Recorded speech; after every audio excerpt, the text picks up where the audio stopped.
I want to welcome you to another installment into the Invest Podcast. I'm your host, John Ross. Remember to like, share, and subscribe. Also, follow me on Instagram at All Things Invest with three T's, All Things Invest. My next guest I have the pleasure of speaking with is high school basketball royalty in the North Highlands area in Sacramento, California.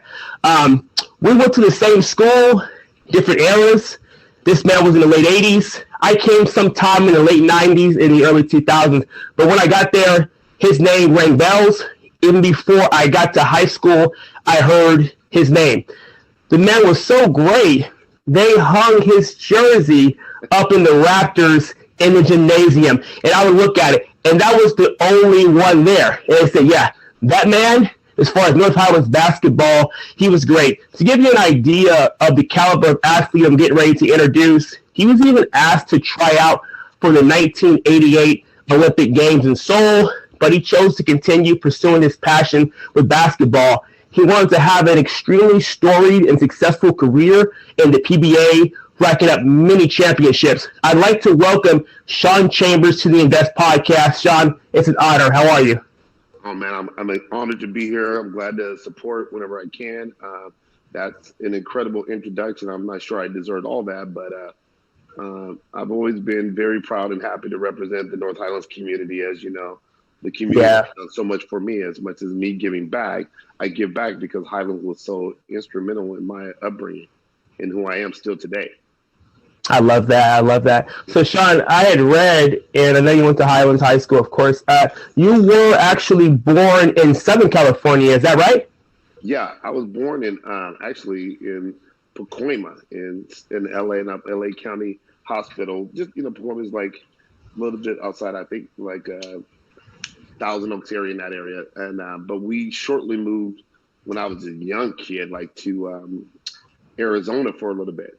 Oh, the desert. And and it's interesting about the Arizona trip. I just flew out of Arizona just a couple of weeks ago when we were coming back from our travels from club basketball. Mm-hmm. And it's when we lived in Arizona, there's a couple of things that like traumatically happened in our life that even though I was 3 and 5 years old, I remember certain parts of Phoenix, Arizona. Okay.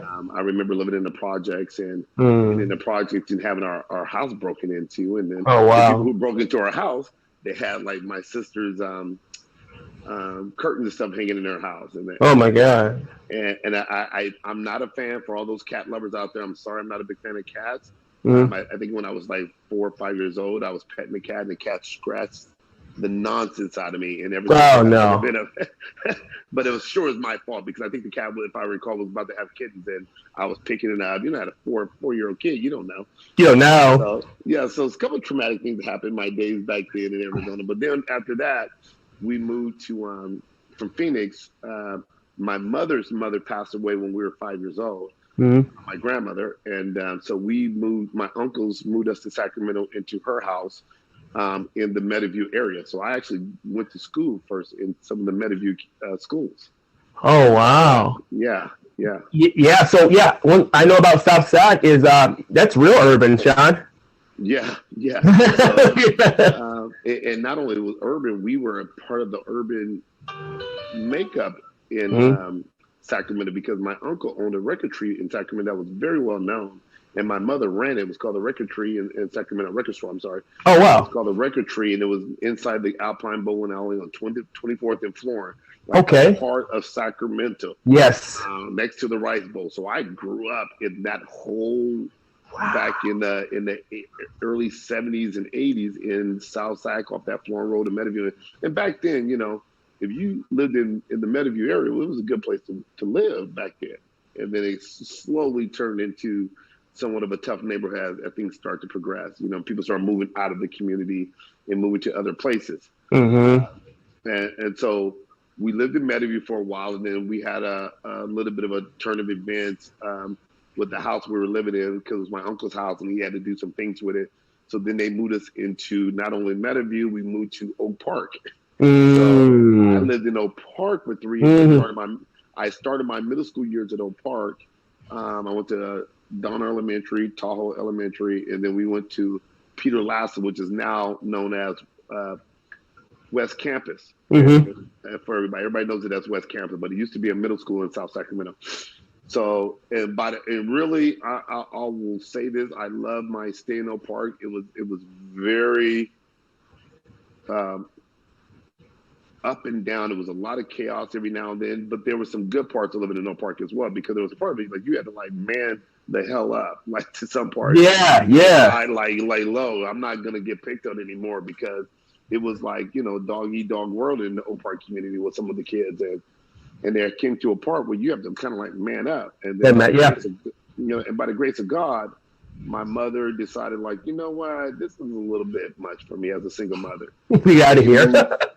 We out of here. So then we were out of here, and then we moved to North Highlands, and then it was like, the heavens opened up for me, because now you move to a community, although we weren't military based. Mainly military, yeah. We weren't military based people, but everybody else that lived in that community pretty much were. So we were able to not only mingle with other kids that were from other parts of the world, country, they were military background. Those gentlemen, those fathers also took me under their wings, and they were responsible men that were like, okay, even though you don't have your mom's by herself, we're gonna look out for you too. So it was like the perfect makeup to become a successful young man back in those Highlands days. And you still talk about people that grew up in Highlands in 70s, 80s, 90s, and a little bit of the 2000s. You cannot find a closer community, more of a melting pot, more of a like, it's all about us and we're all about Highlands. You couldn't find that nowhere else in Sacramento, Definitely. And I'm proud to say that I'm from there, Sean. So, Sean, man, when did you get into hoops, man? When did basketball start kind of becoming a part of your life? Yeah, that was actually when I moved to North Highlands, because everybody in South Sac and Oak Park, we were playing a lot of baseball. Okay. We were rolling in baseball. Like, I used to play baseball with Kevin Johnson. Okay. Mark Cole. I played with some big time players, and it was all baseball back in South Sacramento. Mm-hmm. When we got to North Highlands, it was like, yo, everybody was playing hoops. And I had just tried out for the Peter Lassen middle school team in Oak Park. And just when tryouts had ended, right at the beginning, I was going to be an alternate, because back then we had 7th, 8th, and 9th graders all went to middle school together. Oh, wow. Okay. They only had one team. And you're a 7th grader. And I was a 7th grader, so I had to try to make the team with 9th graders, 8th graders, and 7th graders. Mm-hmm. So I was actually an alternate with one other 7th grader that made the team was Dino Johnson. He's a well-known guy out of Oak Park community, baseball guy. So we were the two that 7th grade that actually made the cut, but I was on the alternate. I got to practice with the guys, but I wasn't on the top 12 or 14, whatever it was. We moved a week later. So when we moved a week later, it's not Don Julio, it's Don Julio. Don Julio. So, right? If you're from North Highlands, it's Don Julio. DJ, yeah. Hey, baby, yes. Sir.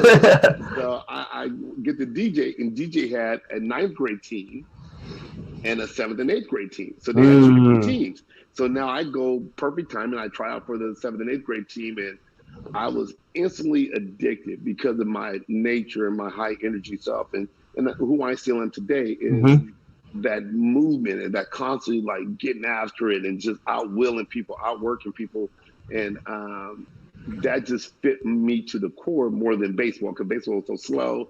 Yeah, okay. Like you got up once every 1 and 4, you get up 4 times and try to get a hit, and I started to just outgrow that. When I was in Oak Park, I was a catcher, so I was part of every play. Okay. Now that I was moved to North Highlands, I played 1 year of North Highlands Little League, and we actually was one of the greatest teams ever. We went to almost made it to the World Series. We were, but I was not the catcher anymore. I was all over the field, so the game started slowing down too much for me, And so when it was time to play basketball, I was like, nah, dude, this is it for me, This is it. So I played my 7th grade, 8th grade year. I clicked up with some legends like a guy named Earl Gamble, Mike. Matter of fact, my 8th grade team, my 7th, 8th grade team has some legends of Sacramento. A guy named Kevin Nixon, who went on to do great things at Cordova. Mike Fredericks decided to go over to Foothill. Their team won the state championship at Foothill. Mark Shelby played at Cal Poly with me. this was a 7th grade team with, like, I think 8 of those guys on that team ended up making first team all city at one point. You guys had a squad.